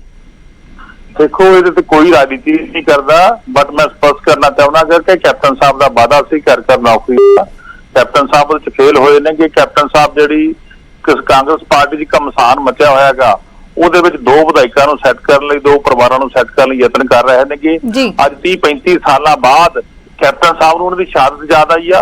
2002 ਤੋਂ ਲੈ ਕੇ 2007 ਤੱਕ ਕਿਉਂ ਨਹੀਂ ਯਾਦ ਆਈ? ਕੈਪਟਨ ਸਾਹਿਬ ਜਿਹੜੇ ਹੈਗੇ ਨੇਗੇ ਉਦੋਂ ਕਿਉਂ ਨਹੀਂ ਯਾਦ ਕੀਤਾ? ਹੋਰ ਆ ਕਰੋਨਾ ਵੈਰੀਅਰ ਕਿੰਨੇ ਜਿਹੜੇ ਹੈਗੇ ਨੇ ਕਿ ਸ਼ਹੀਦ ਹੋ ਗਏ, ਕੀ ਉਹਨਾਂ ਨੂੰ ਕਿਸੇ ਨੂੰ ਨੌਕਰੀ ਮਿਲੀ ਆ? ਕਿੰਨੀ ਕੰਪਨਸੇਸ਼ਨ ਗਰਾਊਂਡ ਦੇ ਉੱਤੇ PRTC ਦੇ, ਪੰਜਾਬ ਕੀ ਨਾਮ ਆ ਇਲੈਕਟ੍ਰਿਸਿਟੀ ਬੋਰਡ ਦੇ, ਕਿੰਨੇ ਹੀ ਬੋਰਡਾਂ ਦੇ, ਐਜੂਕੇਸ਼ਨ ਬੋਰਡ ਦੇ, ਐਜੂਕੇਸ਼ਨ ਡਿਪਾਰਟਮੈਂਟ ਦੇ ਕਿੰਨੇ ਹੀ ਡਿਪਾਰਟਮੈਂਟਾਂ ਦੇ ਲੋਕ ਜਿਹੜੇ ਹੈਗੇ ਧੱਕੇ ਕਰ ਰਹੇ ਨੇ, ਯੂਨੀਅਨ ਬਣ ਕੇ ਆਪਣਾ ਪ੍ਰੋਟੈਸਟ ਕਰ ਰਹੇ ਨੇਗੇ। ਕੀ ਸਿਰਫ 2 ਪਰਿਵਾਰ ਦਿਖਾਈ ਦਿੰਦੇ ਨੇਗੇ? ਉਹ ਜਿਹੜੇ ਹਜ਼ਾਰਾਂ ਹੀ ਪਰਿਵਾਰ ਜਿਹੜੇ ਅੱਜ ਮੈਂ ਸਮਝਦਾ ਕੰਪਨਸੇਸ਼ਨ ਗਰਾਊਂਡ ਦੇ ਉੱਤੇ ਨੌਕਰੀ ਮੰਗ ਰਹੇ ਨੇ, ਕੀ ਕੈਪਟਨ ਸਾਹਿਬ ਉਹਨਾਂ ਨੂੰ ਕਦੋਂ ਨੌਕਰੀ ਦੇਣਗੇ? ਸੋ ਇਹ ਮੈਂ ਸਮਝਦਾ ਸਿਰਫ ਤੇ ਸਿਰਫ ਪੋਲੀਟੀਕਲ ਪਰਿਵਾਰਾਂ ਨੂੰ ਜਿਹੜੀ ਆ ਉਹਨਾਂ ਨੂੰ ਫਾਇਦਾ ਪਹੁੰਚਾਉਣ ਦੇ ਲਈ ਕਾਨੂੰਨ ਨੂੰ ਤੋੜਿਆ ਮਰੋੜਿਆ ਜਾ ਰਿਹਾ। ਬਿਲਕੁਲ ਮੇਰੇ ਕੋਲ ਕਿਸ ਤਰ੍ਹਾਂ ਦਾ ਕੇਸ ਆਇਆ ਸੀਗਾ, ਪਰ ਵਿਧਾਨ ਸਭਾ 'ਚ ਵੀ ਰੱਖਿਆ ਸੀਗਾ, ਕਿਹਾ ਗਿਆ ਕਿ ਸਮਾਂ ਲੰਘ ਚੁੱਕਿਆ ਗਿਆ, ਟਾਈਮ ਜ਼ਿਆਦਾ ਹੋ ਗਿਆ, ਉਸ ਤੋਂ ਬਾਅਦ ਉਹਦਾ ਦਾਦਾ ਜਿਹੜਾ ਪੋਤਾ ਨਹੀਂ ਆ ਸਕਦਾ। ਉੱਥੇ ਇਹਨਾਂ ਦਾ ਮੇਰੇ ਕੋਲ ਰਿਕਾਰਡ ਪਿਆ ਗਾ, ਮੈਂ ਰਿਕਾਰਡ ਵੀ ਪੇਸ਼ ਕਰ ਦੂੰ ਮੇਰੇ ਦਫ਼ਤਰ ਦੇ ਵਿੱਚ। ਸੋ ਜਦੋਂ ਕੋਈ ਆਮ ਵਿਅਕਤੀ ਜਾਂਦਾ ਗਾ ਉਹਦੇ ਲਈ ਕਾਨੂੰਨ ਆ ਜਾਂਦਾ ਗਾ, ਉਹਦੀ ਫਾਈਲ ਤੇ ਕਾਨੂੰਨ ਦੇ ਨੋਟ ਆ ਜਾਂਦੇ ਨੇ, ਪਰ ਲੇਕਿਨ ਜਦੋਂ ਖਾਸ ਵਿਅਕਤੀ ਆਉਂਦਾ ਗਾ ਸਾਰਾ ਕਾਨੂੰਨ ਸਿੱਕੇ ਟੰਗ ਕੇ ਕੈਬਨਿਟ ਸਾਹਮਣੇ ਆ ਜਾਂਦੀ, ਐਡਵੋਕੇਟ ਜਨਰਲ ਸਾਹਮਣੇ ਆ ਜਾਂਦਾ, ਉਦੋਂ ਸਾਰੇ ਕਾਨੂੰਨ ਨੂੰ ਸਿੱਕੇ ਟੰਗ ਦਿੱਤਾ ਜਾਂਦਾ ਗਾ। ਸੋ ਕਾਨੂੰਨ ਦੀਆਂ ਧੱਜੀਆਂ ਲਾਈਆਂ ਜਾ ਰਹੀਆਂ ਨੇਗੀਆਂ, ਸੰਵਿਧਾਨ ਦੀ ਉਲੰਘਣਾ ਹੋ ਰਹੀ ਹੈਗੀ। 35 ਸਾਲਾਂ ਬਾਅਦ ਜਿਹੜਾ ਕਿ ਇਸ ਤਰ੍ਹਾਂ ਦੀ ਗੱਲ ਕੀਤੀ ਜਾ ਰਹੀ ਆ। ਬਿਲਕੁਲ ਸ਼ਹੀਦਾਂ ਦਾ ਸਨਮਾਨ ਹੋਣਾ ਚਾਹੀਦਾ ਹੈਗਾ ਮਨ ਸਾਡੇ ਮਨ ਦੇ ਵਿੱਚ ਆ, ਪੂਰੇ ਪੰਜਾਬ ਦੇ ਲੋਕਾਂ ਦੇ ਮਨ ਦੇ ਵਿੱਚ ਆ, ਪਰ ਲੇਕਿਨ ਉਹ ਸ਼ਹੀਦਾਂ ਦੇ ਨਾਮ ਤੇ ਤੁਸੀਂ ਅੱਜ ਜਿਹੜਾ ਹੈਗਾ ਨੌਕਰੀਆਂ ਦੇ ਕੇ ਕਾਨੂੰਨ ਨਹੀਂ ਤੋੜ ਸਕਦੇ। ਜੀ ਸ਼ੁਕਰੀਆ ਹਰਪਾਲ ਸਿੰਘ ਚੀਮਾ ਸਾਡੇ ਨਾਲ ਜੁੜੇ। ਸ਼ੁਕਰੀਆ ਤੁਹਾਡਾ। ਦਲਜੀਤ ਸਿੰਘ ਚੀਮਾ ਜੁੜੇ, ਗੁਰਕੀਰਤ ਕੋਟਲੀ ਜੁੜੇ। ਤਾਂ ਵਿਵਾਦ ਇੱਕ ਨਵਾਂ ਸ਼ੁਰੂ ਹੋ ਗਿਆ ਕਾਂਗਰਸ ਦੇ ਵਿੱਚ, ਪਹਿਲਾਂ ਹੀ ਘਮਸਾਨ ਜਾਰੀ ਹੈ ਤੇ ਉਸ ਦੇ ਉੱਤੇ ਹੁਣ ਇੱਕ ਨਵਾਂ ਵਿਵਾਦ ਦੇਖਣ ਨੂੰ ਮਿਲ ਰਿਹਾ। ਵਿਧਾਇਕਾਂ ਦੇ ਪੁੱਤਰਾਂ ਨੂੰ ਨੌਕਰੀ ਦੇਣ ਨੂੰ ਲੈ ਕੇ ਹੁਣ ਨਵੀਂ ਜਿਹੜਾ ਵਿਵਾਦ ਹੈ ਉਹ ਸ਼ੁਰੂ ਹੋ ਗਿਆ। ਵਿਰੋਧੀਆਂ ਦੇ ਵੱਲੋਂ ਨਿਸ਼ਾਨੇ ਇਸ ਮਸਲੇ ਦੇ ਉੱਤੇ ਲਗਾਏ ਜਾ ਰਹੇ ਨੇ ਤੇ ਸਵਾਲ ਕੀਤੇ ਜਾ ਰਹੇ ਨੇ ਕਿ ਜਿਹੜਾ ਘਰ ਘਰ ਨੌਕਰੀ ਦਾ ਵਾਅਦਾ ਕੀਤਾ ਗਿਆ ਸੀ, ਕੀ ਉਹ ਸਿਰਫ ਆਪਣਿਆਂ ਦੇ ਲਈ ਸੀ?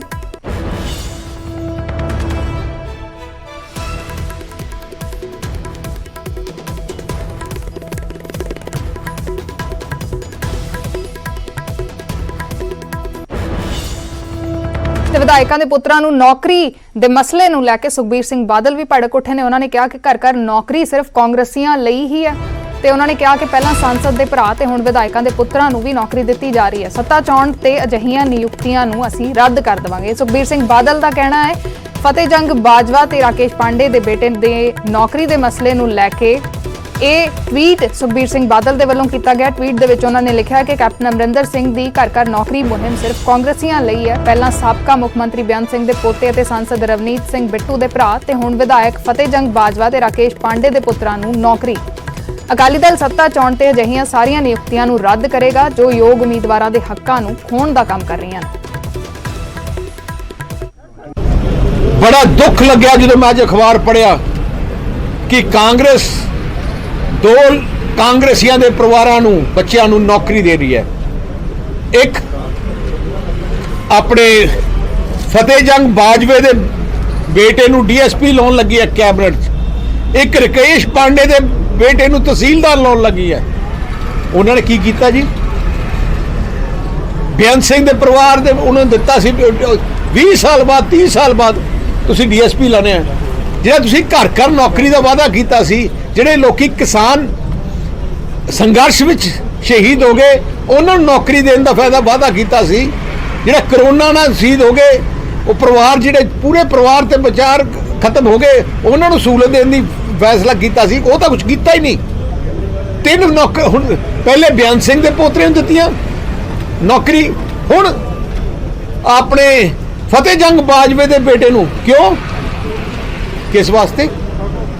कहंदे उस टाइम उन्हां नूं शहीद होए सी, ਇਹਦਾ ਬਾਬਾ शहीद होया सी ते तुसीं सारे जानदे हो कि बाजवे परिवार दा की रोल रहा है उस टाइम, उस समय जाति रंजिश करके लड़ाई हुई ते उदों आई जिन्हें अतवाद विच ਵੱਡਾ ਯੋਗਦਾਨ ਤਾਂ ਇਹਨਾਂ ਨੇ ਆਪਣੇ ਪਰਿਵਾਰ ਨੇ ਪਾਇਆ ਤੇ ਹੁਣ ਉਹ ਪੁਰਾਣੀ 30 ਸਾਲ ਦੀ ਲੈ ਕੇ ਚੀਜ਼ਾਂ ਜਾਤੀ ਰੰਜਿਸ਼ ਦੀ ਲੜਾਈ 'ਚ ਤੇ ਹੁਣ ਨੌਕਰੀ ਲੈਣਾ ਚਾਹੁੰਦੇ। ਮੈਂ ਅੱਜ ਐਲਾਨ ਕਰਨਾ ਚਾਹਣਾ ਆ ਬਿਲਕੁਲ ਕਾਨੂੰਨ ਦੇ ਖਿਲਾਫ ਹੈ। ਸ਼੍ਰੋਮਣੀ ਅਕਾਲੀ ਦਲ ਦਾ ਵਿਰੋਧ ਕਰਦਾ ਹੈ। ਪਰਮਾਤਮਾ ਮਿਹਰ ਕਰੇ, ਪੰਜਾਬ ਜਨਤਾ ਬਖਸ਼ਿਸ਼ ਕਰੇ, ਸਰਕਾਰ ਆ 3 ਨੌਕਰੀਆਂ ਕੈਂਸਲ ਕੀਤੀਆਂ ਜਾਣਗੀਆਂ।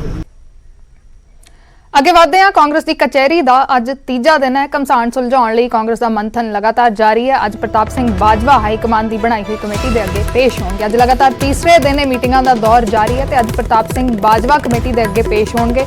2017 ਚ ਹਾਰੇ ਹੋਏ ਉਮੀਦਵਾਰਾਂ ਨੂੰ ਵੀ ਦਿੱਲੀ ਸੱਦਿਆ ਗਿਆ ਹੈ। ਹਾਈਕਮਾਨ ਦੀ ਕਮੇਟੀ ਦੇ ਮੈਂਬਰ ਹਰੀਸ਼ ਰਾਵਤ ਦਾ ਬਿਆਨ ਸਾਹਮਣੇ ਆਇਆ। ਉਹਨਾਂ ਨੇ ਕਿਹਾ ਹੈ ਕਿ ਹਾਰੇ ਹੋਏ ਉਮੀਦਵਾਰਾਂ ਤੋਂ ਵੀ ਫੀਡਬੈਕ ਲਈ ਜਾਵੇਗੀ। ਵੀਰਵਾਰ ਨੂੰ ਵੀ ਬੈਠਕਾਂ ਦਾ ਦੌਰ ਜਾਰੀ ਰਹੇਗਾ। ਤਾਂ ਪਹਿਲਾਂ 3 ਦਿਨ ਦੀ ਗੱਲ ਕੀਤੀ ਜਾ ਰਹੀ ਸੀ, ਹੁਣ ਕਿਹਾ ਹੈ ਕਿ ਵੀਰਵਾਰ ਨੂੰ ਵੀ ਬੈਠਕਾਂ ਦਾ ਦੌਰ ਜਾਰੀ ਰਹੇਗਾ। ਅੱਜ ਪ੍ਰਤਾਪ ਸਿੰਘ ਬਾਜਵਾ ਹਾਈਕਮਾਨ ਦੀ ਬਣਾਈ ਕਮੇਟੀ ਦੇ ਅੱਗੇ ਪੇਸ਼ ਹੋਣਗੇ ਤੇ ਹਾਰੇ ਹੋਏ ਉਮੀਦਵਾਰਾਂ ਤੋਂ ਵੀ ਫੀਡਬੈਕ ਲਈ ਜਾਵੇਗੀ।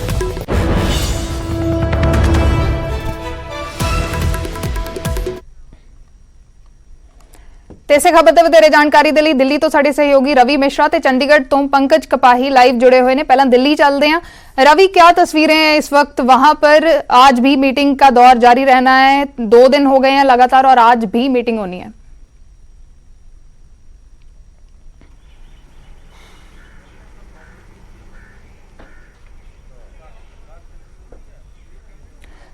रवि, आप सुन पा रहे हैं?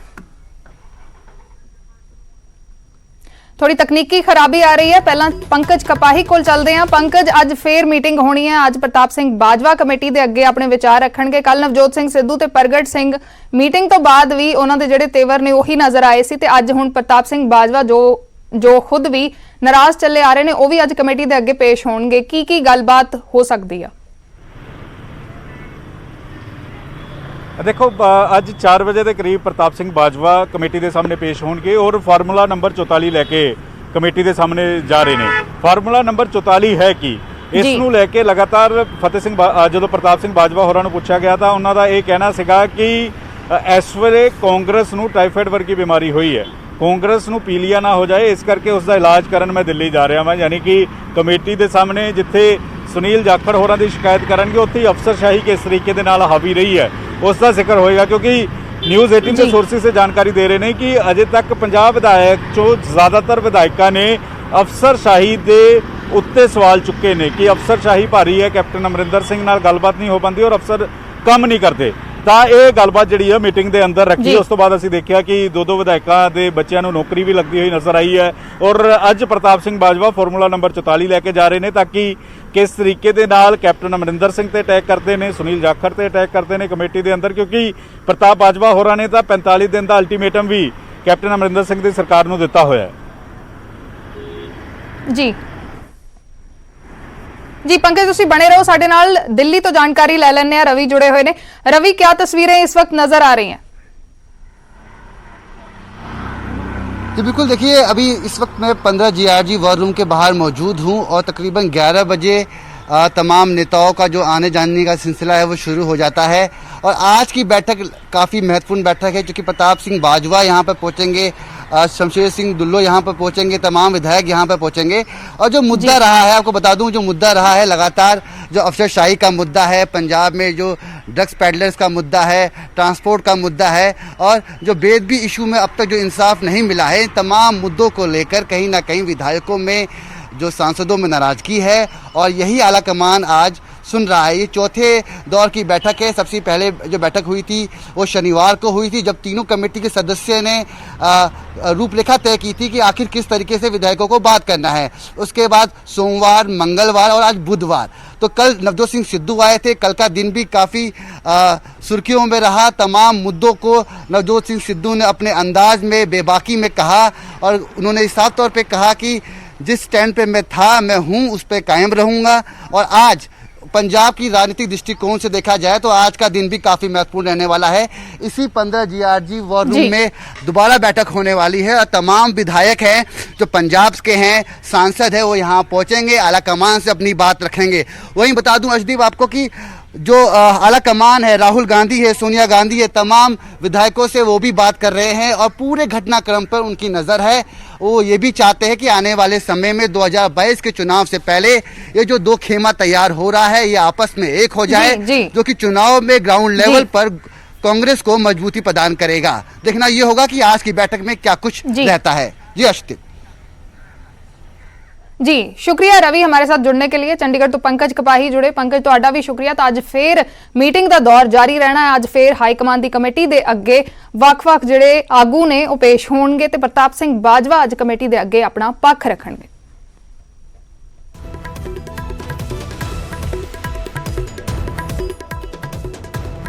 ਤੇ ਪੰਜਾਬ 'ਚ ਕਾਂਗਰਸ ਦੀ ਖਾਨਾਜੰਗੀ ਨੂੰ ਸੁਲਝਾਉਣ ਦੇ ਲਈ ਦਿੱਲੀ ਦਰਬਾਰ 'ਚ ਵਿਧਾਇਕਾਂ ਦੀ ਪੇਸ਼ੀ ਹੋ ਰਹੀ ਹੈ। ਦੂਜੇ ਦਿਨ ਨਵਜੋਤ ਸਿੰਘ ਸਿੱਧੂ ਵੀ ਪੇਸ਼ ਹੋਏ, ਪਰ ਸਿੱਧੂ ਦੇ तेवर उसी तरह ही बरकरार रहे।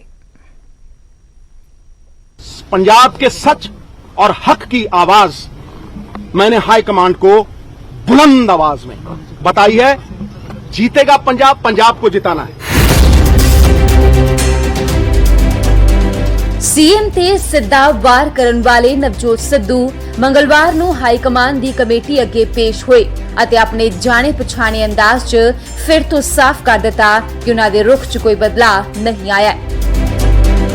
जो मेरा स्टैंड था, है और रहेगा कि पंजाब के लोगों की डेमोक्रेटिक ताकत जो सरकार को जाती है, वित्तीय ताकत जो टैक्सों के रूप में सरकार को जाती है, वो लोगों तक वापस जानी चाहिए।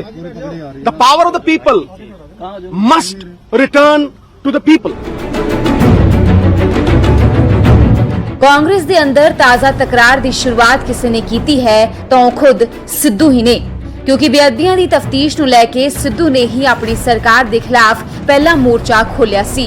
ਹੁਣ ਜਦਕਿ ਦਿੱਲੀ ਦਰਬਾਰ 'ਚ ਹਾਜ਼ਰੀ ਲੱਗੀ ਤਾਂ ਸਿੱਧੂ ਬੋਲ ਗਏ ਕਿ ਉਹ ਗਰਾਊਂਡ ਰਿਪੋर्ट ਦੱਸ ਕੇ ਆਏ ਨੇ। उन्हें पूरी तरह से सजग कर दिया। पंजाब के लोगों की आवाज जो जमीन फाड़ के आ रही है उन तक पहुंचाने आया हूं। ग्रास रूट्स की आवाज उन तक पहुंचाने आया हूं। ਜਿਹੋ ਜਿਹੇ ਸਿੱਧੂ ਦੇ तेवर ਉਹ ਜਿਹੇ ਉਹਨਾਂ ਦੇ ਕਰੀਬੀ ਪ੍ਰਗਟ ਸਿੰਘ ਦੇ। ਦਿੱਲੀ 'ਚ ਉਹਨਾਂ ਨੇ ਆਪਣੀ ਹੀ ਸਰਕਾਰ ਅਤੇ ਆਪਣੇ ਹੀ ਸੀਐਮ ਤੇ ਸਵਾਲ ਖੜੇ ਕਰ ਦਿੱਤੇ। ਉਹਨਾਂ ਦਾ ਤਾਂ ਸਿੱਧਾ ਇਲਜ਼ਾਮ ਹੈ ਕਿ ਮੁੱਖ ਮੰਤਰੀ ਦੇ ਮਹਿਕਮਿਆਂ 'ਚ ਹੀ ਕੰਮ ਨਹੀਂ ਹੋ ਸਕਿਆ। ਜਦੋਂ ਕਮਾਂਡ ਤੁਹਾਡੀ ਹੈ ਤਾਂ ਡਿਲੀਵਰੀ ਵੀ ਤਾਂ ਤੁਸੀਂ ਕਰਾਉਣੀ ਆ। ਇਹ ਤਾਂ ਕੋਈ ਨਹੀਂ ਕਹਿ ਸਕਦਾ ਵੀ ਕੈਪਟਨ ਅਮਰਿੰਦਰ ਸਿੰਘ ਦੀ ਗਵਰਨਮੈਂਟ ਨਹੀਂ ਆ। ਇਹ ਤਾਂ ਨਹੀਂ ਕੋਈ ਕਹਿ ਸਕਦਾ ਨਾ ਜਿੰਨਾ ਕੋ ਡਿਲੀਵਰ ਕਰਨਾ ਚਾਹੀਦਾ ਸੀਗਾ ਨਹੀਂ। ਇਹ ਤਾਂ ਨਹੀਂ ਕੋਈ ਕਹਿ ਸਕਦਾ ਵੀ ਚੀਫ ਸੈਕਟਰੀ ਦੀ ਤਾਂ ਡੀਜੀਪੀ ਦੀ ਗਵਰਨਮੈਂਟ ਹੈ। ਇਹ ਕਹਿਣਗੇ ਨਾ ਕੈਪਟਨ ਅਮਰਿੰਦਰ ਸਿੰਘ ਦੀ ਗਵਰਨਮੈਂਟ ਕੌਣ ਸੀਐਮ ਸਾਹਿਬ ਹੀ ਹੈ।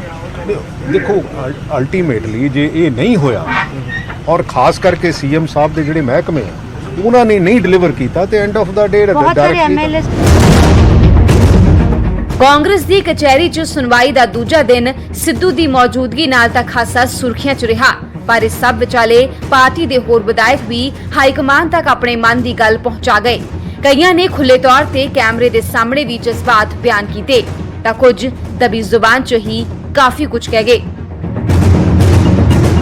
2022 ਦੇ ਲਈ ਕੀ ਕੁਝ ਲੂਪ ਹੋਲਸ ਹੈ ਤੁਹਾਡੇ, ਕੀ ਦੱਸੋਗੇ ਲੂਪ ਹੋਲ? ਸਭ ਤੋਂ ਲੂਪ ਹੋਲ ਤਾਂ ਸਾਡੂ ਬਰਗਾੜੀ ਕਾਂਡ ਹੀ ਹੈ। ਉਹਦੇ ਜ਼ਿੰਮੇਵਾਰ ਕੌਣ ਹੈ ਜੀ? ਅਜੇ ਤੱਕ 4.5 ਸਾਲ ਤੱਕ ਜੋ ਇਨਸਾਫ ਨਹੀਂ ਮਿਲਿਆ। ਸਰਕਾਰੀ ਜ਼ਿੰਮੇਵਾਰ ਹੈ। ਕੌਣ? ਕੈਪਟਨ ਸਾਹਿਬ। ਅਸੀਂ ਆਪ ਜ਼ਿੰਮੇਵਾਰ ਹਾਂ। ਜਿਹੜਾ ਸਾਡੇ ਬਾਰੇ ਕੈਪਟਨ ਕੀ ਸਾਰੀ ਸਰਕਾਰੀ ਹੈ, ਕੱਲਾ ਕੈਪਟਨ ਥੋੜੀ। ਉਹ ਹਾਈ ਕੋਰਟ ਦੇ ਵਿੱਚ ਡਿਸੀਜਨ ਜਿਹੜਾ ਬੇਅਦਬੀ ਦੀ ਆਪਾਂ ਗੱਲ ਕਰਦੇ ਆਂ, ਬੇਅਦਬੀ ਦੇ ਵਿੱਚ ਤੇ ਟ੍ਰਾਇਲ ਚੱਲ ਰਿਹਾ, ਉਹ ਜਿਹੜਾ ਕੇਸ ਨੂੰ ਕੋਈ ਹਾਈ ਕੋਰਟ ਨੇ ਡਿਸਟਰਬ ਨਹੀਂ ਕੀਤਾ। ਇਹ ਤੇ ਜਿਹੜਾ ਗੋਲੀ ਕਾਂਡ ਵਾਲਾ ਹੋਇਆ ਉਹਦੇ ਵਿੱਚ ਇਹ ਜਿਹੜਾ ਡਿਸੀਜਨ ਆਇਆ ਵੀ ਜੋ ਵੀ ਆਪਣੇ ਸਾਹਮਣੇ ਆ, ਇਹਦੇ ਵਿੱਚ ਜਿਹੜਾ ਆਪਾਂ ਨੂੰ ਹੁਣ ਅਸੀਂ ਵੀ ਕਿਹਾ ਸੀਐਮ ਸਾਹਿਬ ਨੂੰ ਸਾਰਿਆਂ ਨੂੰ ਵੀ ਇਹਦੇ ਜਿਹੜਾ ਡਿਸੀਜਨ ਛੇਤੀ ਕਰਕੇ ਨਵੀਂ ਸਿੱਟ ਬਣੀ ਆ, ਜਿਹੜੇ ਦੋਸ਼ੀ ਉਹਨਾਂ ਨੂੰ ਸਜ਼ਾ ਛੇਤੀ ਦੇਣੀ ਚਾਹੀਦੀ। तमाम ਵਿਧਾਇਕਾਂ ਦਾ ਮਨ ਟਟੋਲਣ ਤੋਂ ਬਾਅਦ ਕਮੇਟੀ ਦੀ ਰਿਪੋਰਟ ਹਾਈਕਮਾਂਡ ਤੱਕ ਜਾਵੇਗੀ, ਜਿੱਥੋਂ ਪੰਜਾਬ ਕਾਂਗਰਸ ਦਾ ਭਵਿੱਖ ਤੈਅ ਹੋਵੇਗਾ। ਕਿਉਂਕਿ ਖਬਰਾਂ ਹੁਣ ਤੋਂ ਇਹ ਤੱਕ ਆਉਣ ਲੱਗੀਆਂ ਕਿ ਮੌਜੂਦਾ ਤਕਰਾਰ ਨੂੰ ਸੁਲਝਾਉਣ ਦੇ ਲਈ ਦਿੱਲੀ 'ਚ ਕਈ ਤਰ੍ਹਾਂ ਦੇ ਫਾਰਮੂਲਿਆਂ ਤੇ ਵਿਚਾਰ ਚੱਲ ਰਿਹਾ ਹੈ। ਦਿੱਲੀ ਤੋਂ ਰਣਜੀਤਾ ਝਾ, ਨਿਊਜ਼ 18।